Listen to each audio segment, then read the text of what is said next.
Jadi hari ini kita akan melakukan wawancara untuk memenuhi tugas kewirausahaan, yaitu kita melakukan wawancara di toko Riz. Sebelum itu, perkenalkan, nama saya Putu Cynthia Firdayanti dan rekan-rekan saya. Halo, perkenalkan nama saya Nikari Anggi Damayanti. Dan saya Nika Pantria Banmasari. Dan saya Nimadi Mustika Maharani. Dan ada satu teman kami yang bernama Loh Pikirinata tidak bisa hadir karena sedang berhalangan hadir pada saat ini. Oke, untuk itu mari kita melakukan wawancara. Selamat siang Ibu. Sebelumnya terima kasih atas kesempatannya. Di sini kami berempat dan juga ada satu teman kami yang berhalangan dari ini izin untuk mewawancarai Ibu terkait usaha yang sudah Ibu lakukan. Sebelumnya mungkin kita mau perkenalan dulu. Ini perkenalkan saya Tria, lalu ada rekan saya. Perkenalkan nama saya Anggi. Perkenalkan nama saya Puspita Maharani. Perkenalkan nama saya Cynthia. Jadi kita di sini berkelompok. Sebelumnya mungkin Ibu bisa memperkenalkan namanya dari Ibu. Nama saya Cici, saya sebagai karyawan di sini sudah bekerja hampir 5 tahun. Aku ya umur enggak perlu. Ya, nggak perlu nggak apa. Berarti udah 5 tahun di sini dan sebagai Udah karyawan. mungkin kita di sini mau tanya-tanya sedikit tentang usaha yang udah dijalanin ini, terutama terkait profil usahanya. Boleh tahu untuk nama usahanya itu apa? Nama tokonya Toko Riz. Kita menjual alat-alat elektronik, listrik, dan kebutuhan rumah tangga. Mungkin ada sejarahnya nggak Bu, kenapa bisa dikasih nama Toko Riz? Riz itu bagian diambil dari nama pemiliknya, nama Yas kemungkinan. Dan untuk jam operasional dari usahanya ini Dari jam 8 pagi, kalau untuk karyawan sampai jam 5, kalau untuk pemiliknya sampai jam 7 tutup. dan dibukanya dari hari Setiap hari kecuali hari raya. Nah, selama ibunya bekerja di sini, kira-kira tahu nggak kisaran biasanya penjualan setiap harinya itu bisa sampai berapa? Tergantung, kadang-kadang kan nggak nentu ya, kadang rame, kadang sepi. Kalau rame itu juga tergantung, kita kan ada langganan konsumennya tuh kebanyakan dari teleksi yang garap salon musik. Kalau ada yang borongan belanja bisa di atas 10 juta, tapi jarang sih. Kalau untuk sehari-harinya ya 3 juta, 4 juta, 5 juta.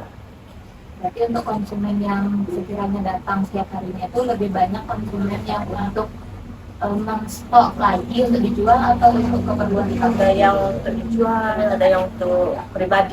Tapi rata-rata kita sih langganannya kebanyakan yang teknisi. berarti untuk dipakai pribadi. Ya, karena untuk dijualan. Boleh tahu untuk di tokonya ini karyawannya ada berapa? Sementara ada 3, yang 1 di kasir, yang 2 di penjualan. Jualan berarti untuk yang kayak ngambilin barang Iya, dari iya. ya. Kalau boleh tahu juga kan untuk ibunya di sini udah 5 tahun kerja. Berarti tokonya ini berdirinya dari kapan? Kalau tokonya ini kurang lebih udah ada 8 tahun, kurang lebihnya. Dan untuk harga dari setiap barangnya kisaran berapa nih kalau di sini? Kalau berbeda-beda sih, soalnya kita kan jualnya bisa itemnya lebih dari 1000 macam ya. Kan komponen-komponen alat elektronya yang lebih banyak. Jadi ya rentan dari harga terendahnya Ada yang 200 rupiah, ada itu yang untuk kecil sih. yang Paling mahal ya alat salonnya, musiknya di jutaan ada. berarti yang nyampe nggak ya di puluhan juta itu nyampe atau belasan? Udah nyampe kalau satu itemnya tuh ya barangnya udah ya ada yang Terus juga ada nggak Bu kayak musiman orang belajar gitu? Mungkin kayak sekarang kan udah mau akhir tahun, mungkin kondisi lebih beda daripada Ada biasanya sih dekat-dekat Desember ya, dekat tahun baru pasti banyak orang pakai sound kan. berarti untuk bulan-bulan lainnya ada tapi nggak seramai Nah, di ya. Nah, untuk di sini kan tadi Ibu bilang ada itemnya itu sekitar 1000-an item lebih. Nah, untuk penyediaannya itu dari tokonya ini punya supplier sendiri atau tokonya ini yang mencari-cari ke tempat-tempat lain? Kita punya supply 75% sih dari Surabaya, Jawa, 25%-nya Denpasar. Terus untuk suppliernya ini yang kita cari ini berarti supplier yang besar gitu Ya, dari pusatnya. Dan untuk karyawannya di situ kan ada 3. Kalau dari Ibu sendiri kira-kira kisaran pendapatannya setelah kerja di sini itu gimana? pendapatan toko. Pendapatan Ibu sendiri Budgetnya maksudnya kalau saya pribadi 95.000 per hari. Kita gajinya sih sehari harian nih. tergantung gimana maksudnya. Nah untuk itu berarti selama bekerja di sini kan dilihat sudah 5 tahun Bu ya, berarti nyaman Bu nih di sini. Ya. Udah lama juga di sini. Terus untuk selama Ibu jualan di sini, apalagi udah 5 tahun, kira-kira ada nggak penjual yang maksudnya pembeli yang pernah komplain gitu di sini? Nggak pernah karena kalau ada pelanggan yang beli terutama alat-alat kipas, alat-alat besi pasti kita cek dulu sebelum diambil kan. Nanti takutnya ada masalah di barangnya mungkin atau ada masalah konslet kan, soalnya di sini di toko kita nggak menerima barang yang udah dibawa pulang dibalikin lagi. Berarti kisaran dari awal di sini, mas untuk konsumen-konsumen yang sudah pernah datang ke sini berarti masih mau untuk belanja Masih. mungkin selama kerja di sini, apalagi udah kalau 5 tahun berarti lewat dari COVID gitu ya. Enggak, waktu itu di sini pas masih COVID. Nah, itu ada kendala nggak waktu zaman itu? Ada, waktu itu kan sempat di toko disuruh buka agak siangan. Saya kok udah buka sampai cuma bukanya sampai siang.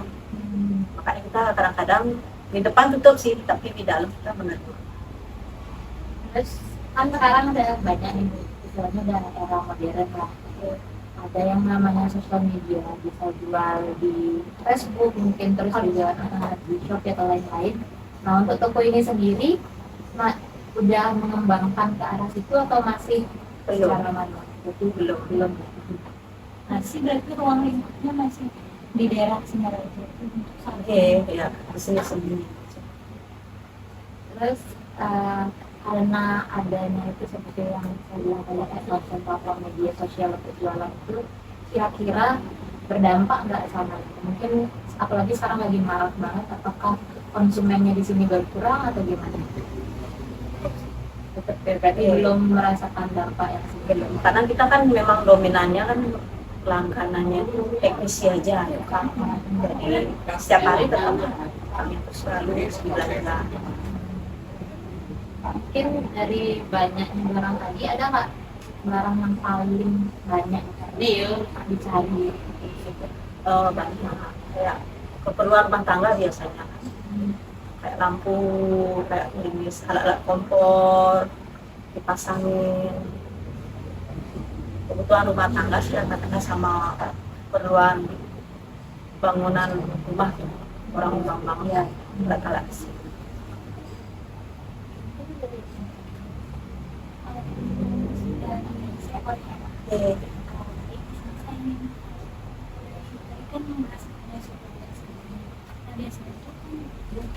banyak supplier dari berbagai supplier.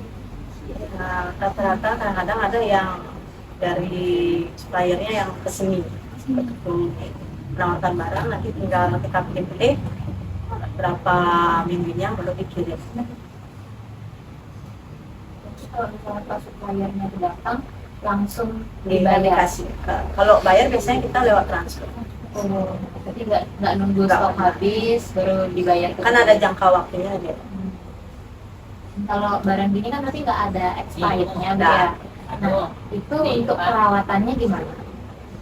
Kalau yang kayak gitu nggak pernah ada gini sih. Yang penting naruhnya ada kita kayak dibungkus kan di plastik. Ini rapi aja. Jadi nggak ada perawatan yang spesial gitu. Nggak. Yang penting dijauhin dari air kan. Kalau itu kan rentan air ya sama Biasanya kalau kayak gitu pernah mengalami kerugian kayak misalnya ada beberapa barang yang rusak misalnya di sini di stoknya. pernah kadang-kadang kan di Kontrol tinggal cek pengiriman oh ya barangnya, di pengiriman barang kan. Tapi untungnya ya bisa ditukar lagi. Ekspedisinya biasanya agak kan itu retak. Udah Pak, biasanya nanti dari pas belajar dari Ekspedisi atau dari pas mungkin di sana diproduksi kayak gimana kan ada semuanya bagus kan. tapi untuk kerusakan pas sudah di sini sedikit kemungkinan. Cukup sih. Oke Ibu, mungkin itu aja yang kita tanyakan dulu. Terima kasih sebelumnya karena sudah mau sharing sama kita, berbagi sama kita. Mungkin nanti kalau kita perlu informasi lagi bisa kita tanyakan. Iya. Terima kasih. Terima kasih.